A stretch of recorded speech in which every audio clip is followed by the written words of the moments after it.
For 956.9 subdivision D1 in Newton versus City of Atascadero, there was no reportable action. Thank you. Now I'll call to order our regular session, and I will ask Mayor Pro Tem Funk to lead us in a pledge to the flag. Please rise and join me in saluting our flag.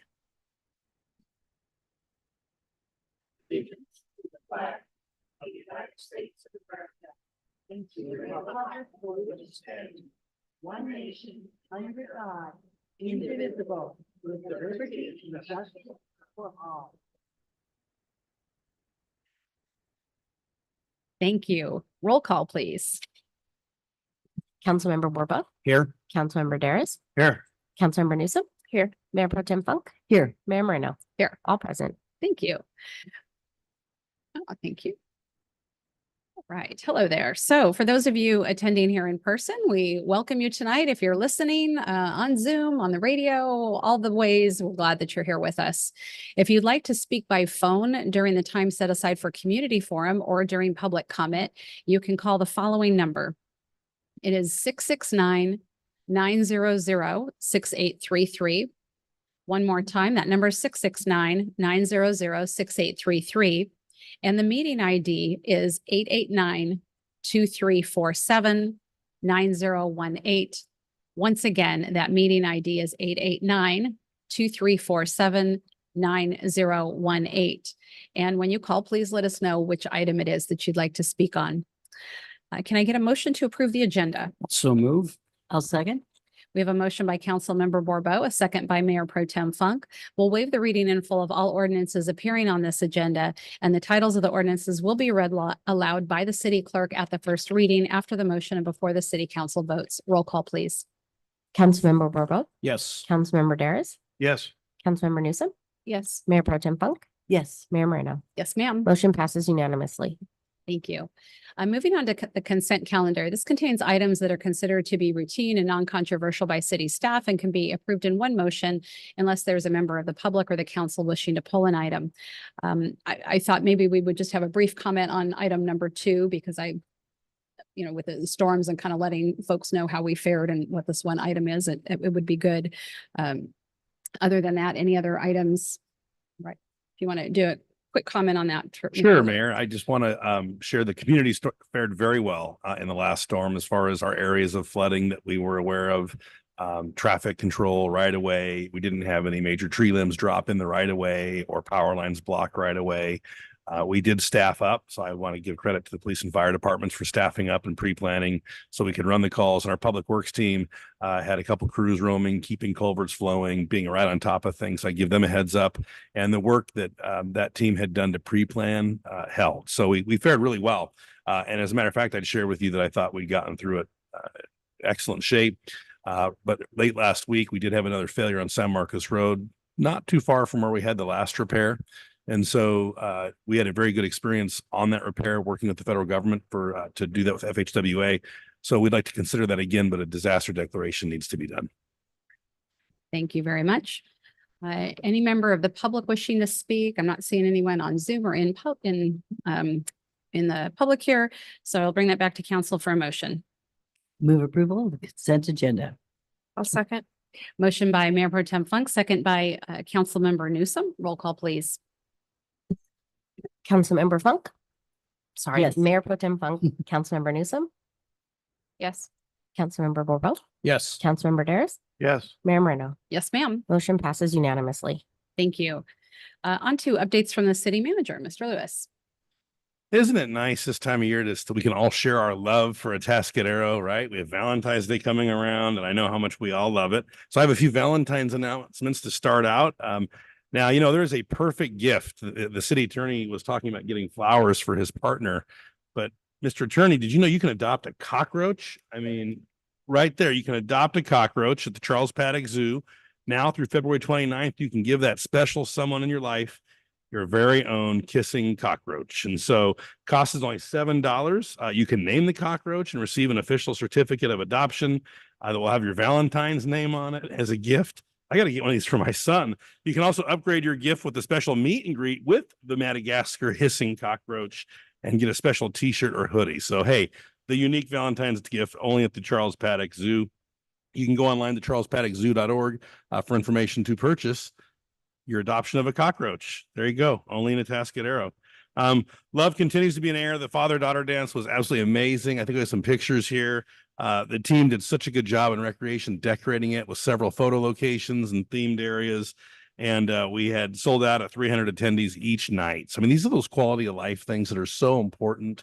And now we have also had questions about a mother-son dance, and we are looking to roll that out in 2025. So we've heard that, and I think that's something that would be very nice. We on to loving our water and our river and our creatures. We celebrated the beavers over the weekend with the unveiling of 2 interpretive panels.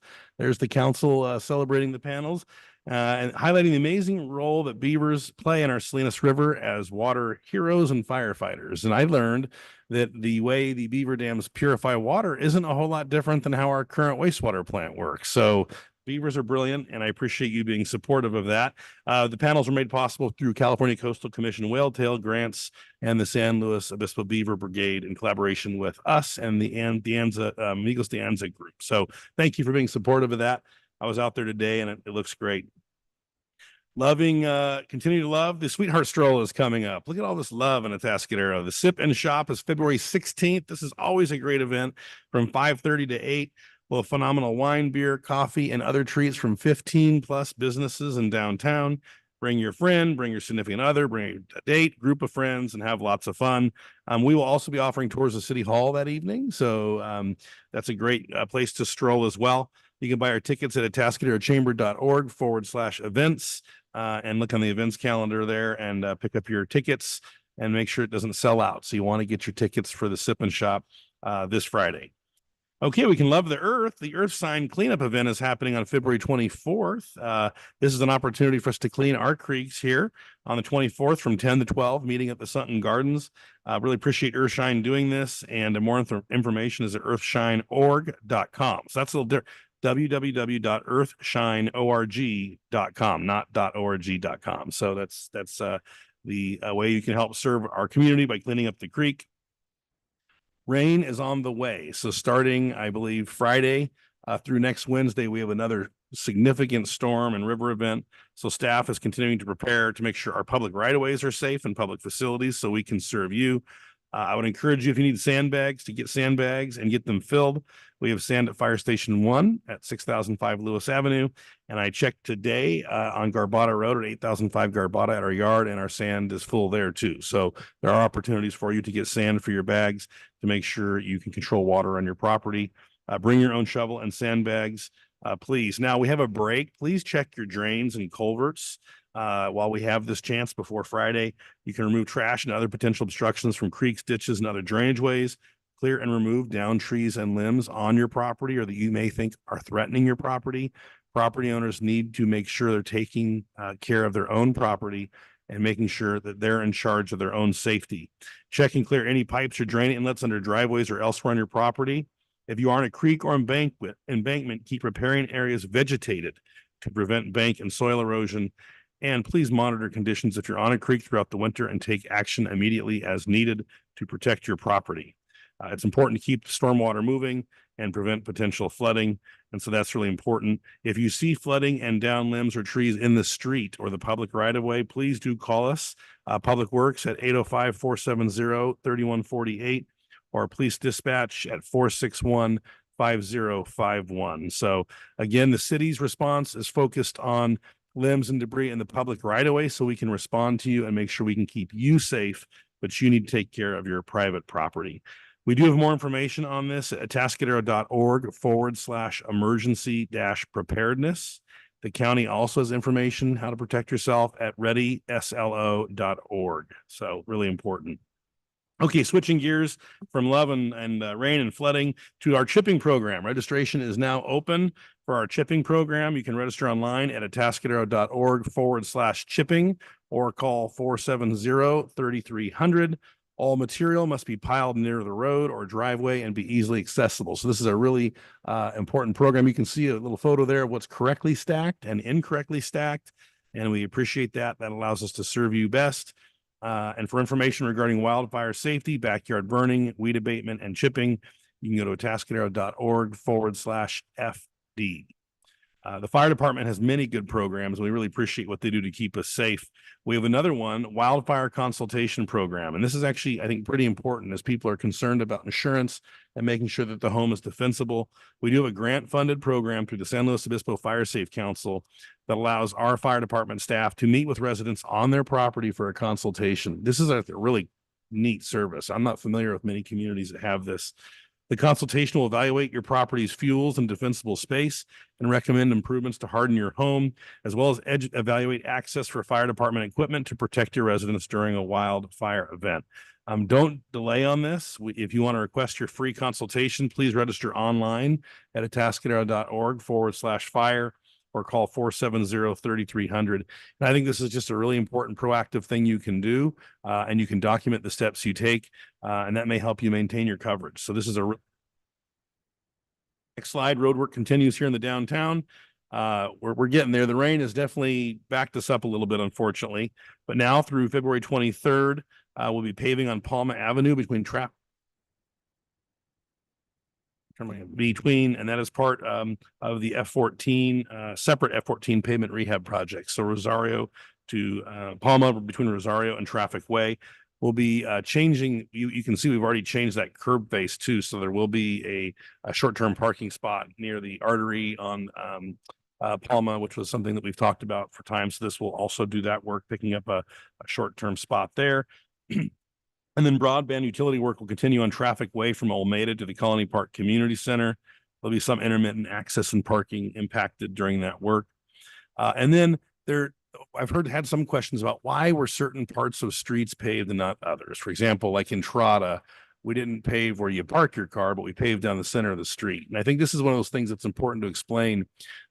People may think that we're silly. Why did we do that? There was 2 different pavement treatments. So the area that was worse, we actually had to cut out and do a full redo. But where we could do a treatment called microsurfacing is what we're going to do next. So that will come forward in the spring when the rains have pulled back a little bit. And that is a much more cost-effective, but nonetheless effective way.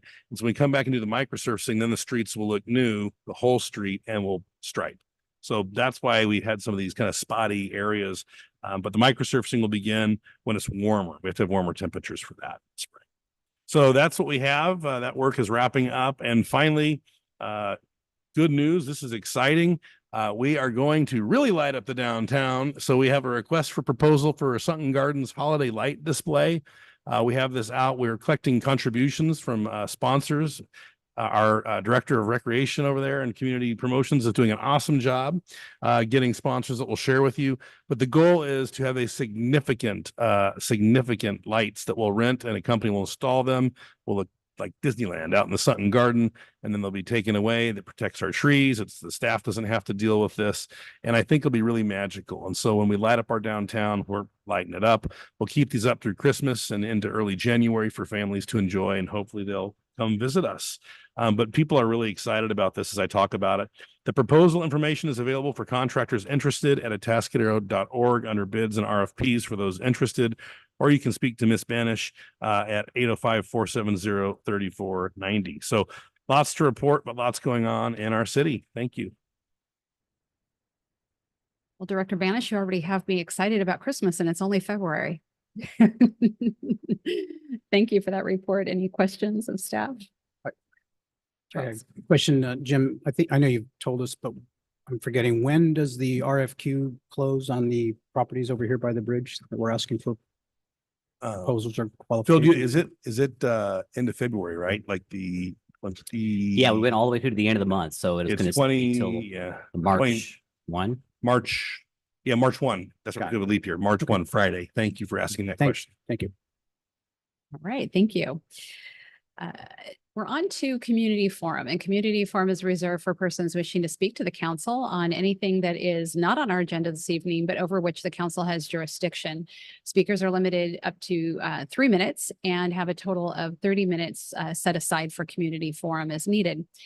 We ask that you state your name for the record, and the timer will go so you have a a way to kind of track your time. So I'm going to, I don't see anybody, or actually do I know? Okay, nobody here in chambers that wants to speak. So I'm going to look to the attendees in Zoom. And if anyone would like to speak on for community forum, go ahead and raise your hand. For you on the phone, if you wanted to speak, you could press *9. Just a quick second in case there's anyone. At the phone, I'm not seeing the phone. Is that correct, Luke? All right. So we'll go ahead and close community forum, bring that back to council. If you are someone that has something to say, wanted to speak, and you weren't able to be here or get to community forum for whatever reason, you can always reach out to the city clerk at cityclerk@atascadero.org or call the city manager's office, city clerk's office at 470-3400.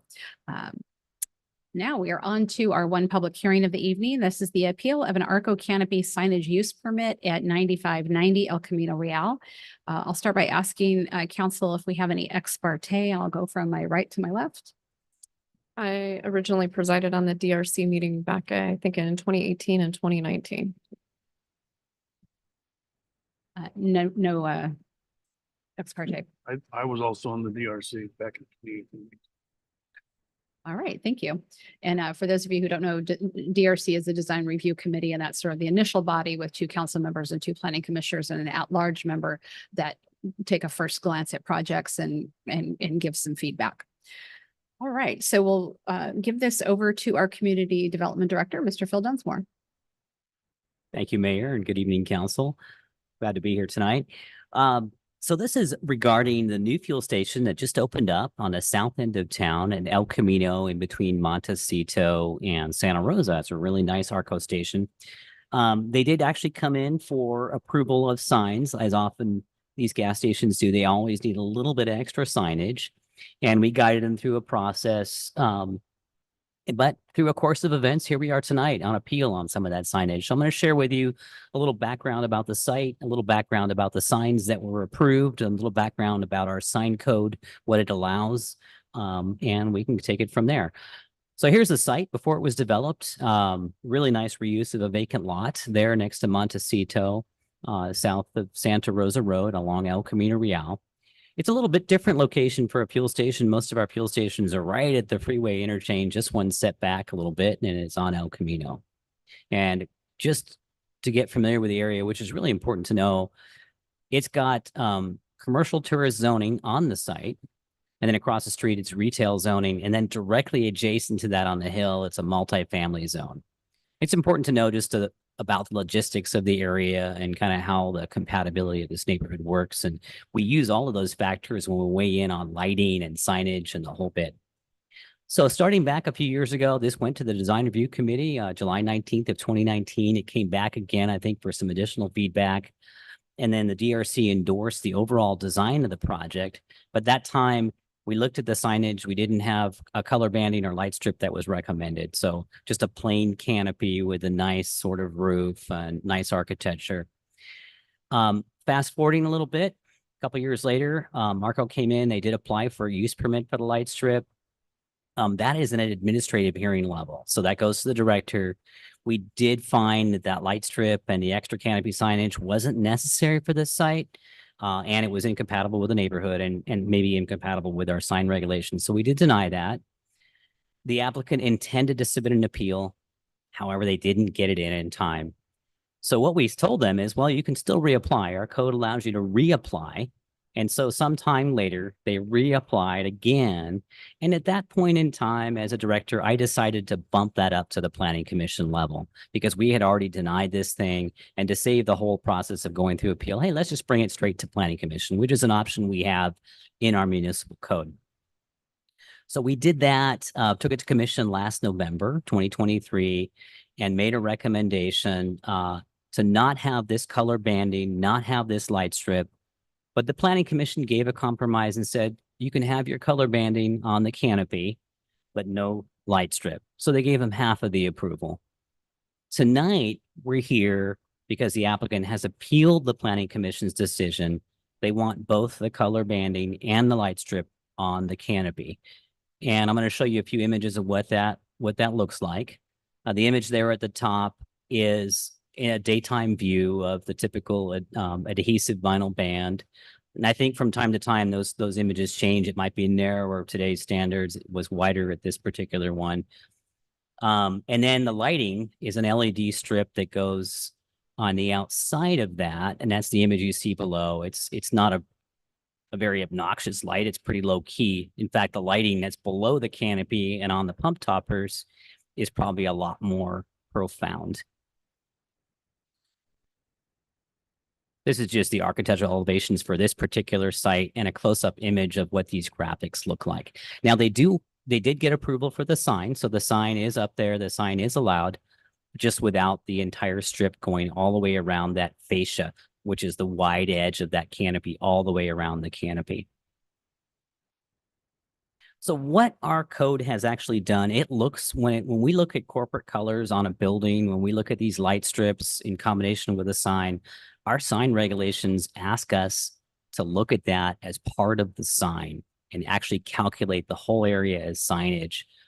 But our sign code is fairly restrictive, and it only allows 20 square feet on two of the exterior faces.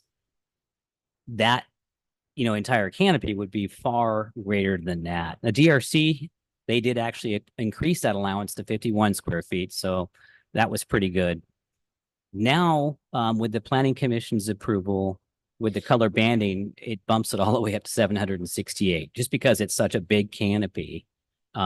That's what was granted in this particular case. So a little bit of analysis again on our code. This is a little interesting because the light is kind of on the outside. It's not within a reveal. It's not within a little shield. It's actually just out there. Although it's not that bright, it's LEDs. But something just to note in our Muni code that exterior lighting is supposed to be recessed and shielded to minimize that glare. So at the November Planning Commission hearing of last year, what staff did say is if you're going to do a light strip, it should be inset or shielded with light and directed downwards. Instead, the Planning Commission chose to leave that out, but let them have the additional banding. So here's what the station looks like today. Great looking station, brand new site on the south end of town, serving the south end of the city.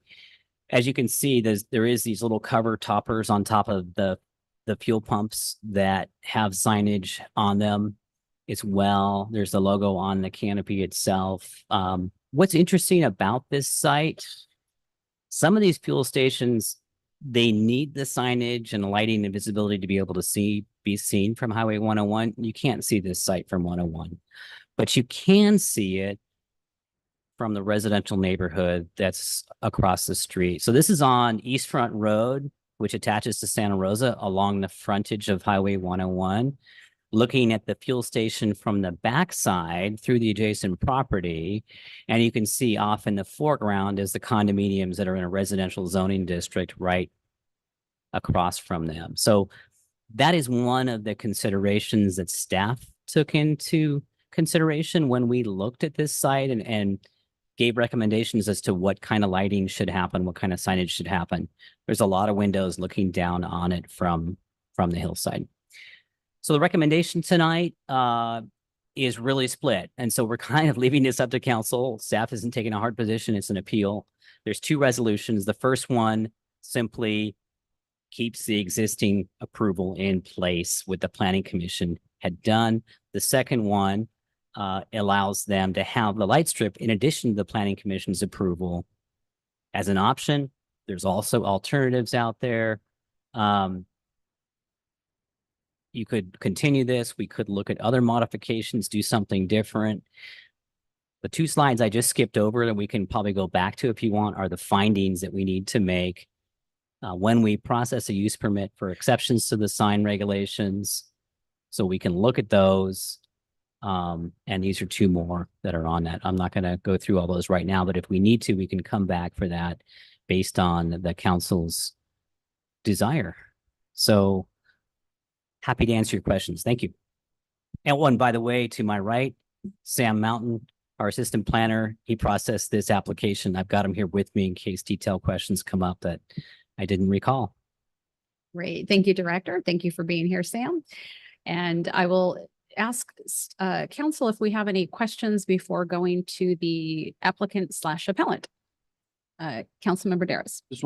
There's a monument sign out on El Camino Real, is that correct? Or no?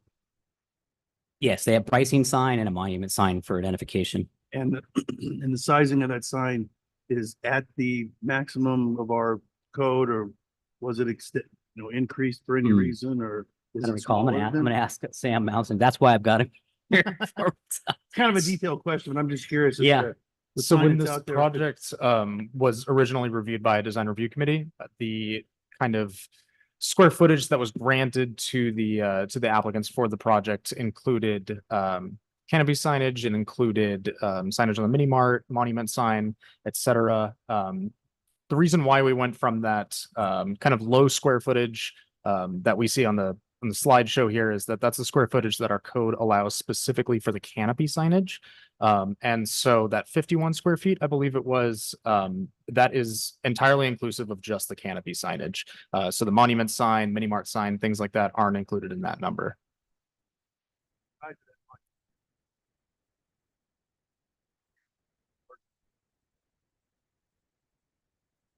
Your mic. I'm sorry. I was talking so loud, I could hear myself well. Frankly, I don't recall if it does exceed our maximum signage amount. I will say it's a fairly standard size for a gas station monument sign, though. Okay. That's all I needed. Thank you. Yes, thank you. I'm curious, you said this is our rules regarding canopy signs, because it seems to me gas stations are a little different than other people who just have a building. It's pretty common. I was just trying to look up the two chevrons, the one on San Anselmo, the one on Morrow Road, and it looked like one of them has no color banding, and it looks like the other one has significant color all around. But I'm most curious about the AM/PM at San Anselmo. We drove by it, of course, on the way here. I wish it was 30 minutes later. I'd have gotten a better feel for the effect of the lighting. That is lit, though. I mean, it seems even at 5:10, seems like it was lit. I wish it was later so I could visualize what effect that lighting had. But how did that one end up, if you recall, because it's been there for almost 20 years now or more? How did that one end up with a full banding and a light inside?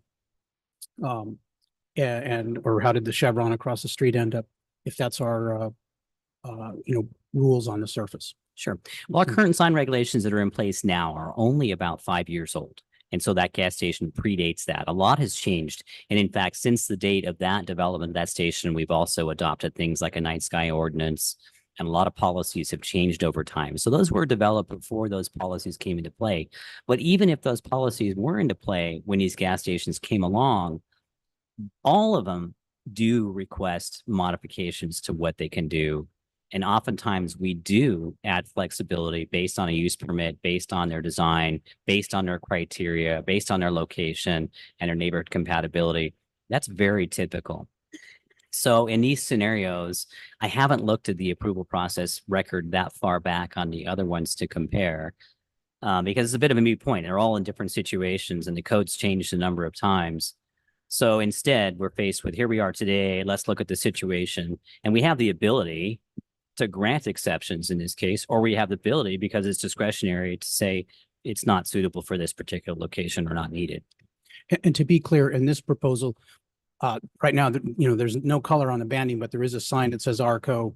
That is currently lit. I don't believe that it is. Essentially right now, at least as of a day or two ago, this is what it looks like. There's currently no color banding, but the color banding has been approved. Right. I don't believe any.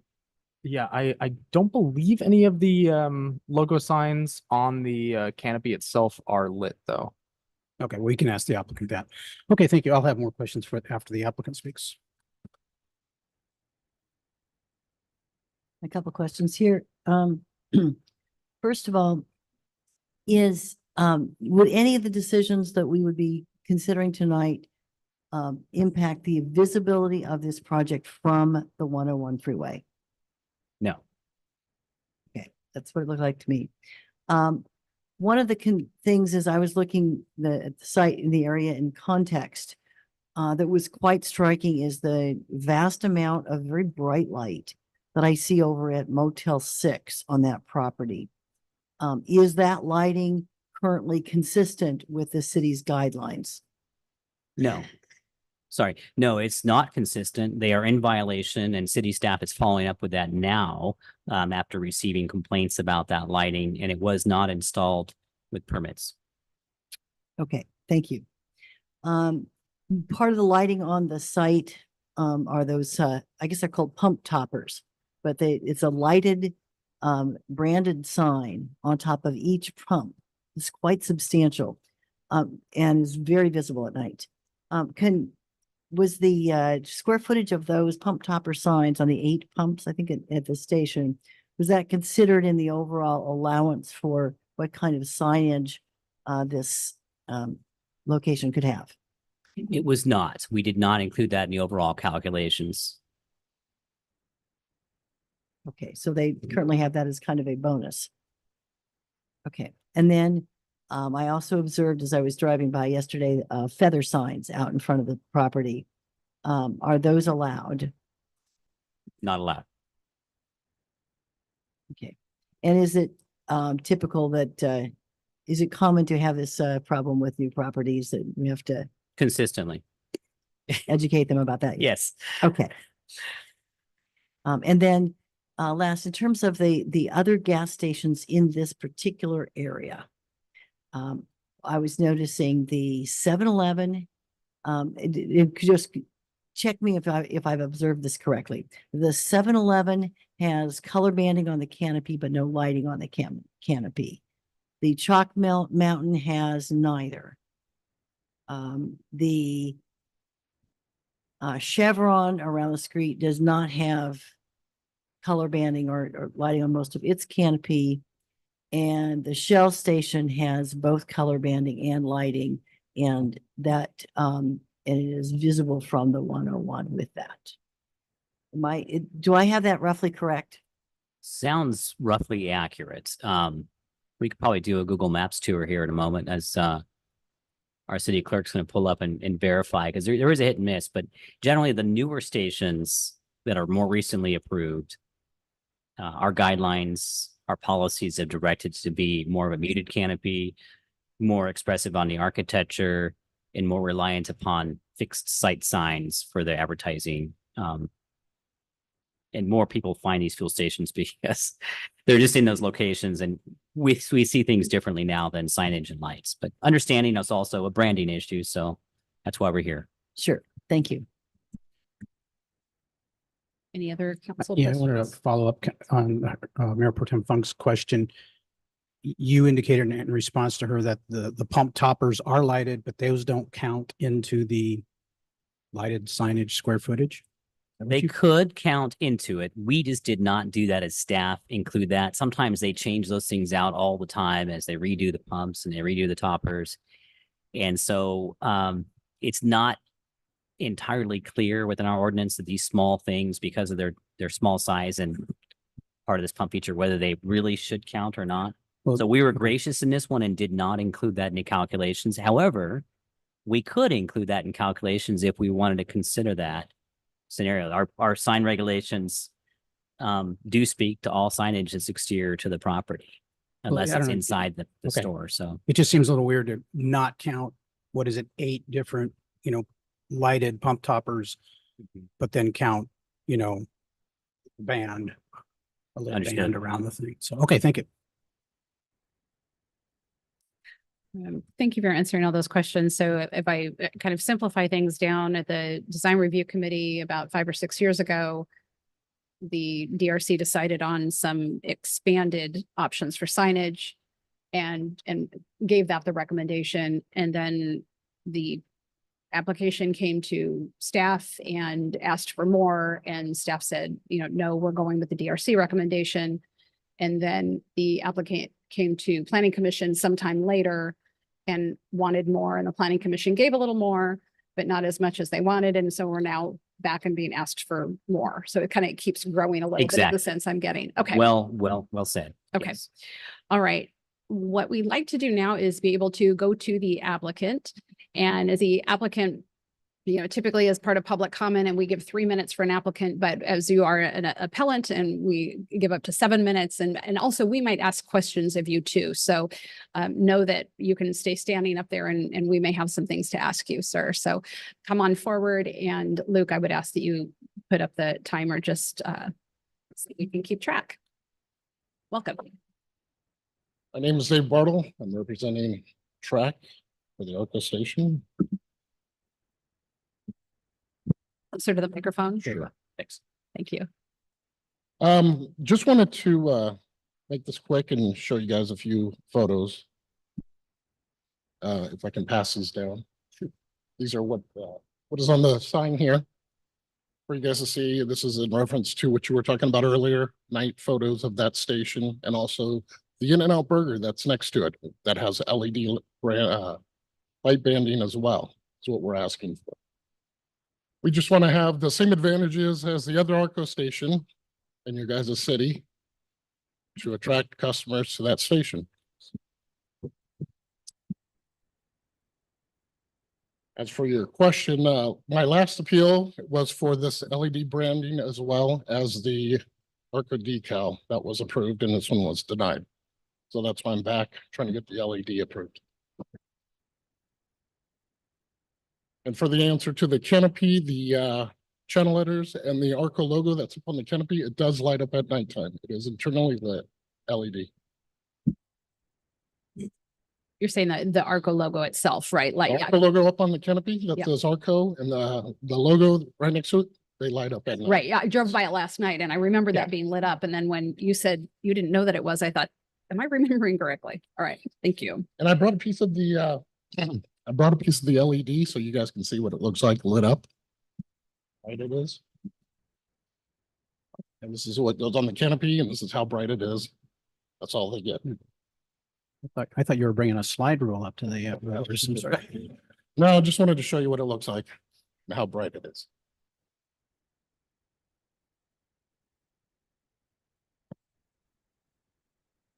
Anything else?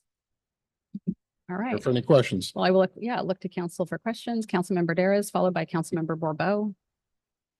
I assume you do a lot of ARCO stations around the state or even Mhm. further. So have you done other ARCO stations where it's the signage on the canopy as minimal as say it is right now and left that way? Blank like that? Well, just with the logo, no Just stripe. with the no light. ARCO channel letters and the ARCO logo? Yeah, well, with no stripe and no No, light. Yes, I Just- have. You have. They've Okay. had where they stuccoed the canopy. So with the stucco, you cannot apply the decal. Okay. You can apply the LED banding around, but you can't apply the logo, I mean, the decal. Okay, so the request to not have the striping and the lighting is not all It that happens. unusual. Yes, it happens. It's in certain historical areas, they'll have that. This is you just try to keep uniform with ARCO. All the stations are uniform, try to keep the same look. No, I understand that the branding is important, obviously. But as it was stated, it's not really visible from the highway, so people that live in town are gonna know that it's there, but I understand branding is super important. Right. Be consistent. Getting off of the freeway and trying to find the station. I'm not from this area. I even had a hard time even knowing where the station was, getting off and looking down and trying to figure out where it was amongst all the buildings. Oh, all right. So it does help when that pops out to you, you know, oh, okay. Even when you're in the freeway and you're driving from a distance, you see that blue band. You know, okay, there's an ARCO station. I understand. Yeah. Thank you. Along those lines, staff made the comment that they didn't feel it was necessary, and I'm not sure, I want to hear from staff why they think that, but I want to know from you why you think it's necessary. It appears to me you've invested some considerable time in appealing this. So you consider it important. Why? It is. You have people that are elderly that go to ARCO specifically because it's cheap gas. Their vision is not 20/20. It's harder for them to see things. That's why they try to do the biggest price sign they can, so they can make their lane changes and get over when they finally come across the ARCO. So being that this branding is up there, it helps them see it from a distance and they can plan their travels and know, hey, I got to get over in the right lane to get there. There's the ARCO station, where by the time they get up there and see the price sign or the station, it's kind of hard for them to maneuver and get over and get in there. Just safety reasons, stuff like that. Okay, thank you. Mayor Pro Tem Quinn.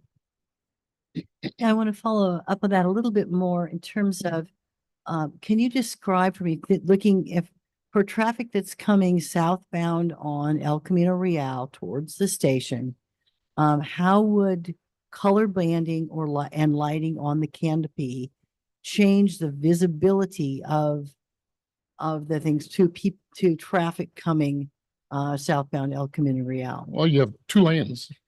So if somebody's in the number one lane, the far left lane, and they're coming down and they got to get gas and hard to see, and all of a sudden, they can now see the banding, that blue neon, make a lane change over and be able to get into the driveway safely. Right, I get the theoretical thing, but Right. there's a building sitting there in the corner. And so as you're coming up, there's a building, and then once you pass that building, then my experience is that the station was quite visible. Oh, you're talking, okay, so you're heading northbound or south? No, I was talking about this particular one. I will do northbound next. Okay. But describe to me from the southbound. So you're coming, you've passed Motel 6 and you're coming I'm towards, not sure where Motel 6 is. I know there's an intersection right there just before the station. right, there's an intersection before okay. the station, then coming past that intersection, Uh-huh. which has Motel 6 on the other side. Okay. So coming past that station, there's a building on the corner. And then you see the station. Is there any significant change in the visibility of the station because of the banding, given that there's a building sitting on the corner? I'm not sure. I'd have to take a look at that. I'm not aware. I'm not familiar with this area. I'm from south, so to be honest, I can't really answer that question. Sure, okay. I was gonna ask it from the other direction also, but does staff have an opinion to comment on that particular question? I didn't ask you to look at it, but whether or not there's any really material difference in the visibility for the traffic that would be coming off the freeway or down El Camino Real, coming southbound. And then there's this building right there on the corner, and then you have the gas station. It's not visible from the freeway off ramp or the freeway itself until you travel down Santa Rosa towards the intersection of El Camino Real or the intersection of East Front. And then you get a glance kind of through the site down below into it. But if it's at night, the lighting from the canopy underneath and the canopy toppers and the signage is also visible at that particular time as well. If it's something where there's a vision problem and you can't see it, you probably shouldn't be driving. Yeah, if you can't miss a lighted 8-pump gas station, you probably shouldn't be driving. Yeah, I'll give you on that one. Well, that's true, but you got to watch out for people texting and driving. You don't know if that's a parking lot. You don't know. You see the blue banding, that's a gas station. Right, Lights lit up, could be anything. sure. And ability to make lane changes between the two lanes in each direction on El Camino Real is not, we're not happily LA here, that's not a huge issue in our community. Right. And on is it Santa Rosa, the bridge? Yeah, Santa You Rosa. can see the canopy from there. So I had gotten off the freeway heading southbound on the 101, was on the bridge before the off ramp Mhm. for the northbound, and had photos and you can see the canopy from there. So being that blue banding at night would help somebody know, hey, the station's right there. Okay, thank you. Councilmember Newsom. Do any of the other ARCOs signage on the canopies not have lighted bar? I'm sorry. Can you say that one more time? Is there other ARCOs that have a canopy without the lighted bar? Yes, there are. Thank you.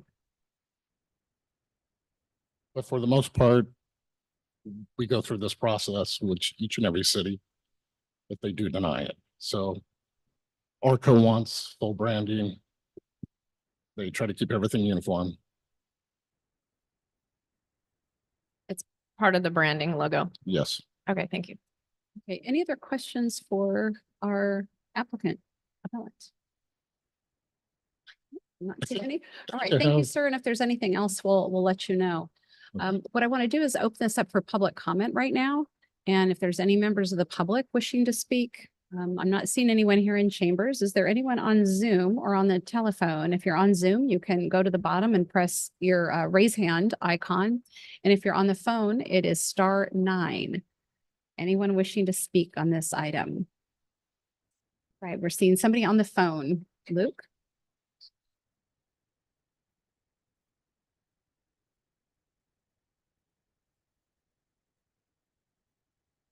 And you are muted, but I think we've brought you on. If you're unable to, how does, can you help unmute, Luke?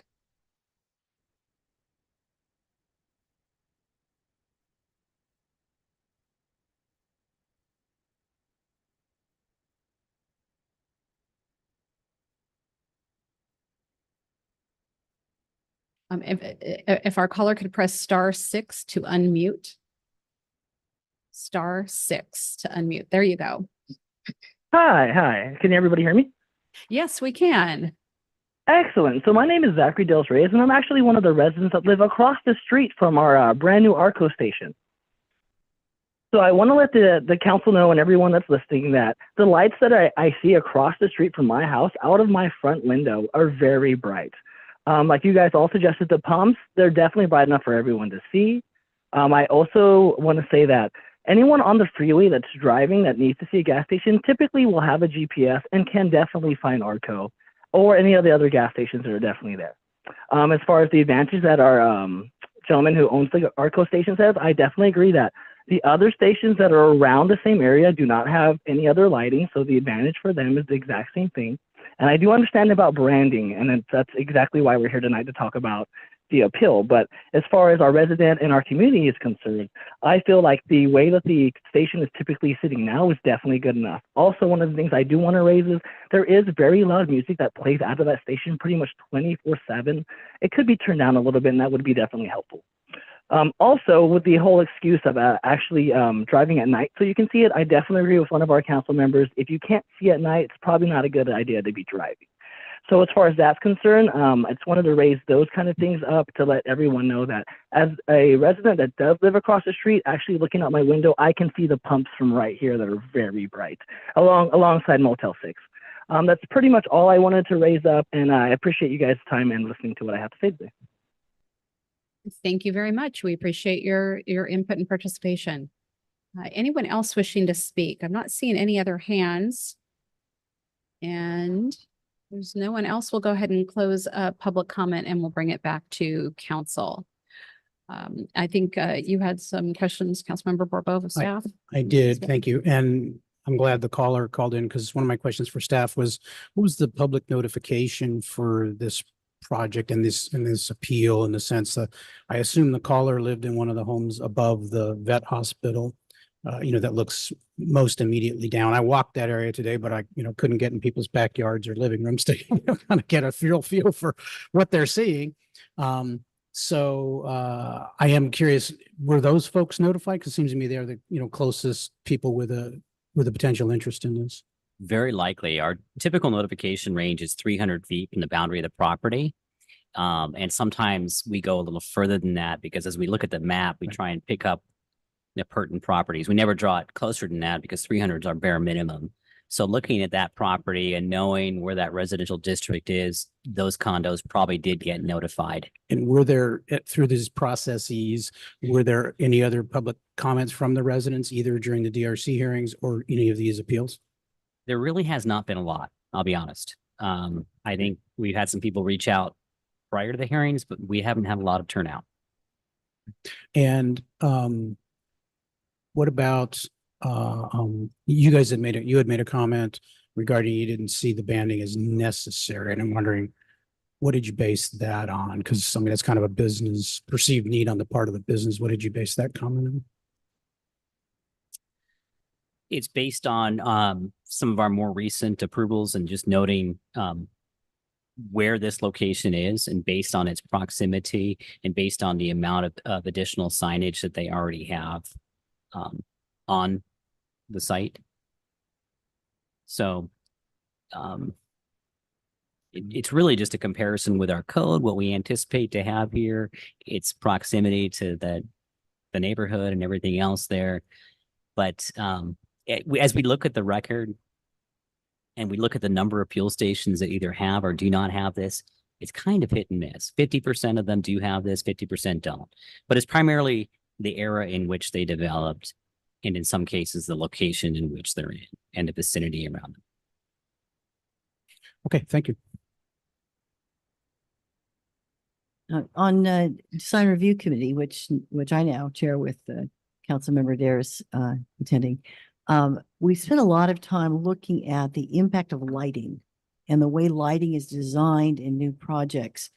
And the general reference to that is maintaining the rural character of our community with attention to the impact on the night sky, but also on the impact to the commercial residential interfaces that are endemic throughout our community. Can you talk a little bit about what the principles are in the general plan that identify the need to maintain our rural character, and specifically with respect to lighting? So in general and specifically to lighting. Yes, there's a number of policies in our general plan land use element and our open space and conservation element that speak to our area where we are, what our community is really about, which is rural, which is an area without sidewalks, an area that's rich in trees and creeks, and an area also that has a large variety of architecture and custom homes, and an area where we can enjoy the night sky, where we can see the stars. And so some time back, our city council did adopt a set of policies about night sky protection, about rural neighborhoods and protecting that atmosphere. I don't have those policies in front of me tonight. I can look those up, but there are several policies that we have that dictate those features. And so when we do bring a recommendation forward to the DRC or to the commission or council, it is based upon those. It's not based upon opinion. It's based upon those policies and what those mean. And that's what we're trying to, I think, translate here tonight about this location, about the light reflectivity on the hillside and the residential nearby, and about the necessity or need based on this particular location. Even though it's in a commercial tourist zone, it's not a location that's readily visible from the freeway or highway. And so we question the need for going above and beyond what the code already allows, even though there is a certain, level that's allowed now. Does the color banding really make much of a difference on the canopy for staff's perspective? Not really. It doesn't matter. It doesn't really substantially alter the architecture or set a very unusual precedent. Is it necessary? Not really. The lighting is one thing that does go a step further in that direction. But again, going back to that original DRC decision, was just to have the signage up there and have a plain canopy, which actually looks quite nice on this station. It looks clean, looks proper. So. Okay, thank you. I have a follow-on question. Councilmember Daris first, and then followed by Councilmember Brooklyn. Thank you. More of a comment than anything, but, I understand the importance of branding. In listening to the comments and then the caller, it occurred to me that you take all the branding off, take all the signs away, leaving pricing sign. Anybody driving down El Camino Real is going to recognize it as a gas station. They're usually well lit. The canopies are very tall. I don't think the blue band is going to make it easier to find the gas station. It'll make it easier to recognize as an Arco. So if you're particular to going to an Arco, I understand that versus a Shell or something. So the importance of it is in the branding and people being specific to their, to the gas stations that they like to go to. I think the DRC got it correct the first time, as Phil was saying. I think it's the architecture in the neighborhood is important. I'm willing to go as far as the blue band if that's where we're going to head, but I don't think the lighted stripe around it would be appropriate in this location. And that's my comment. Thank you. And you had a question? Yes, I have a question for staff. You just mentioned that this is commercial tourist zoned. And do we have any different rules for signage in commercial tourist zone than we do for other zones? Yes, the signing changes a little bit in each of our districts, and the commercial tourist zone is one of those zones where we do allow pole signs, we do allow more freeway oriented signs, we do allow something that's a little bigger and brighter than we would in, for example, our commercial neighborhood zone or our downtown zone. It isn't much different than our retail zone, but those two zones, CT and CR, probably have the highest amount of signage, especially those properties that are adjacent to a freeway. Those even have a higher amount. This property doesn't fit that description. It's detached from the freeway. And we noted that's not visible from the freeway itself, but is it visible from east front, I guess it would be? It is. One of the images I shared with you in my presentation was taken from East Front Road. So there's a spot that if you're driving past what was the former Tasty Freeze back behind the Cayman Cyclery, there's a gap in the buildings there from East Front because you're so high up, you're looking down upon this site and you can see the backside of the station and the canopy through that. So there is that from East Front Road looking down. Got it. Thank you. Any other questions, or we're ready for deliberation? Maybe kind of taking a, why don't we just kind of come down the aisle here? We've got, or the aisle, the dais. We have Councilmember Daris's input and Councilmember Borbo, if you want to go. Mark, you done? Because I mean, I Well, think you've said I'll it. just sort of quickly reiterate what I said. I'm happy to go with whichever the option was with the blue striping and the light without throwing a monkey wrench in the whole thing. I think the DRC got it right the first time, but since the planning commission already changed it and allowed the blue stripe, I'm willing to go with that, but with no light stripe. I don't know, I'm not strong on this, but I feel like, I mean, it certainly would allow the blue band. I don't see any problem with that. And as far as the light is concerned, frankly, I think it seems to me that the lighted pumps and all of the bright lights under the canopy are probably more of a distraction and disturbance for the neighbors than this thin lighted band. I see that it's in a commercial tourist zone. I see that we have them at the other AM PM in town, which also faces a small number of houses. And obviously we have the In-N-Out Burger and certain other freeway oriented businesses that have considerable lighting in their, or just around their building. So I would be more inclined to grant the appellant their request, by a, somewhat of a narrow decision, but I would be inclined to grant them that request because they feel it's important for their business. Mayor Pro Tem Funk? Yeah, I'm inclined to go with Councilmember Daris's original view on this. What I observe here is that the location of this property is such that you've got a building on either side, so you don't have a long distance of visibility on El Camino Real to have it be different with the banding or without. And by the time you get close enough to see the station, you can't miss it. It glows like a Christmas tree. And those between the lighting underneath the canopy and the pump topper lighting, which our resident way across the way says he sees brightly from his house. It is quite visible from the street. So it's doing its job for the business in making it clear, not just that this is a gas station, but that this is an Arco gas station.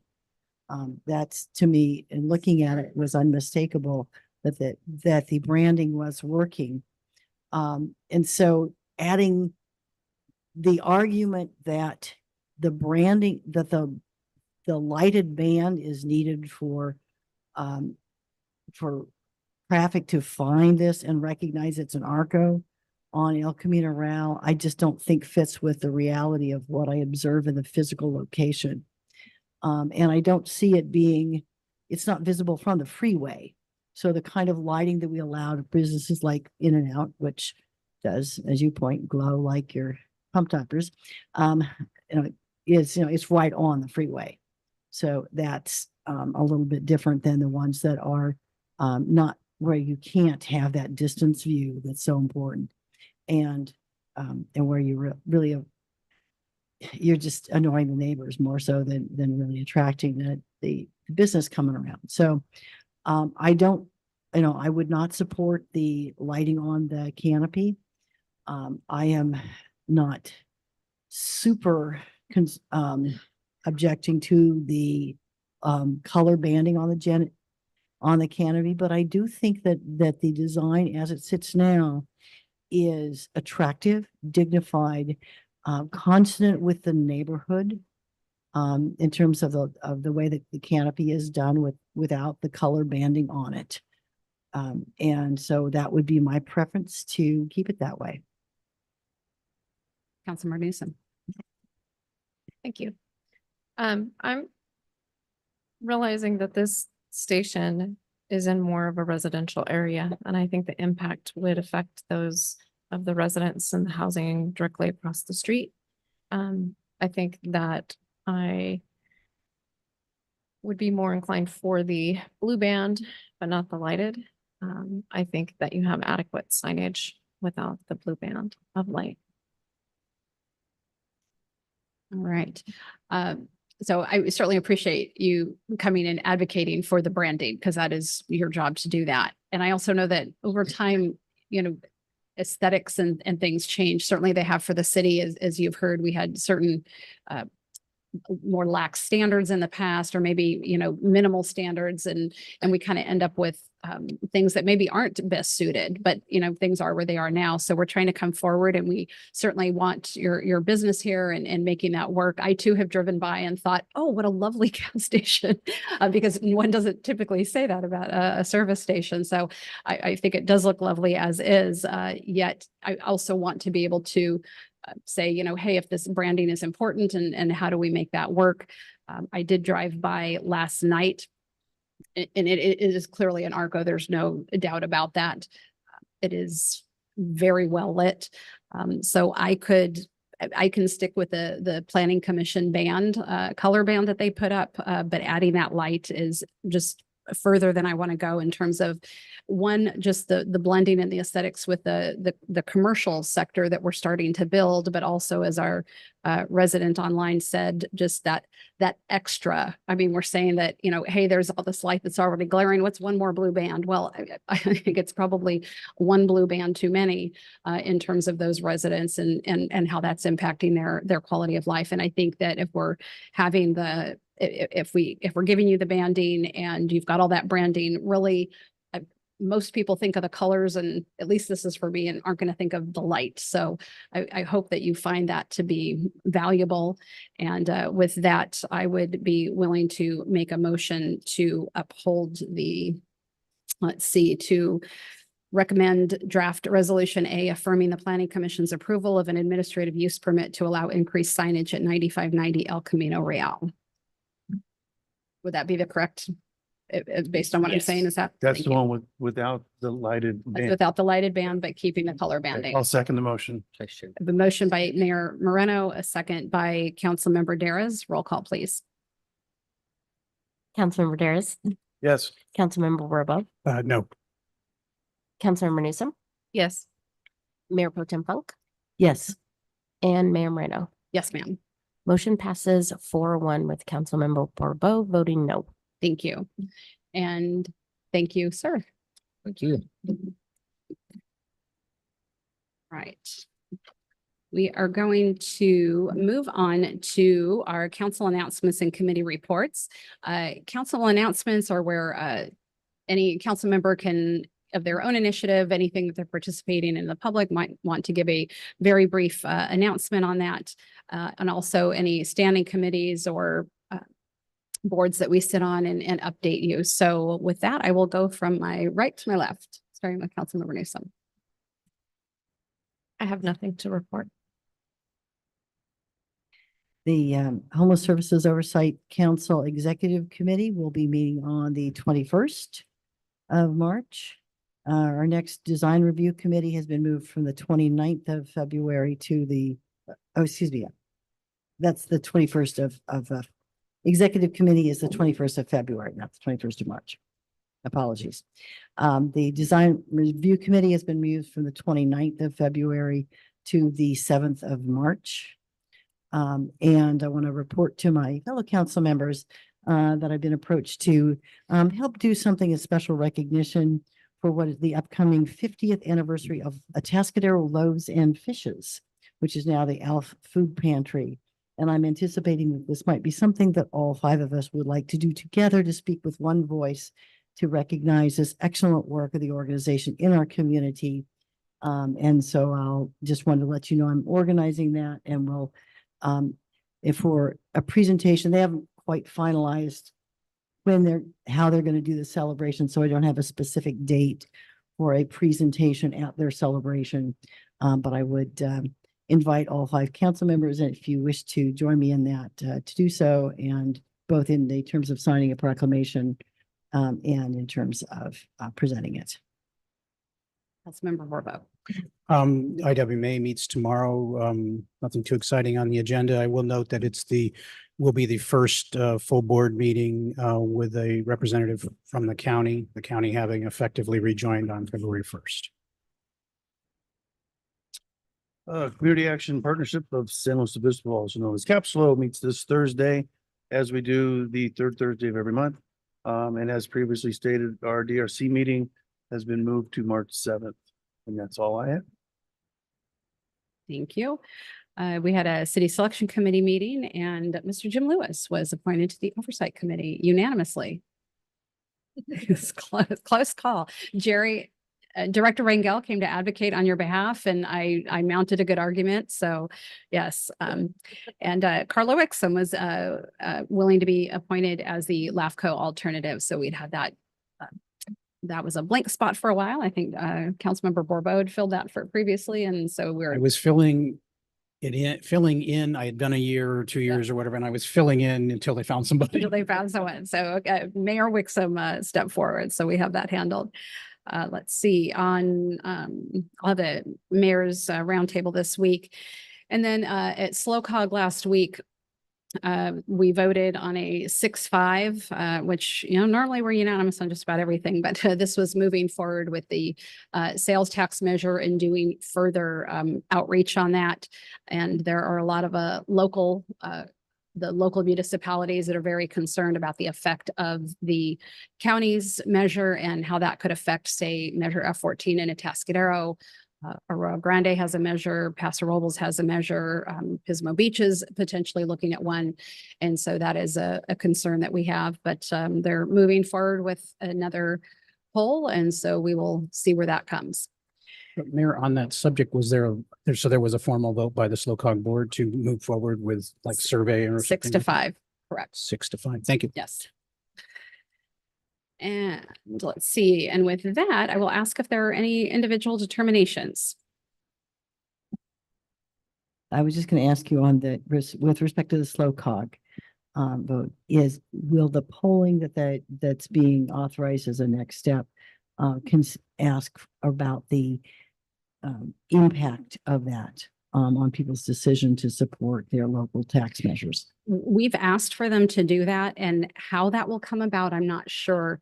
The initial response that I was given last year when I inquired about, are we asking in the poll how this will affect other measures? The pollster's response to the county was, or to SLOCOG was, well, your measure will come up first on the ballot, so it really doesn't matter. Didn't really appreciate that attitude. And so we weren't given any specifics as to how that might sound. And, we'll just have to see what that looks like. Mayor, if I may on that, Yes. several of the city managers share that same concern. And so we do have a call with SLOCOG on that very issue of polling, and I will be sharing that point pretty strongly. And that's tomorrow at 1 for us to talk with SLOCOG staff. Thank you.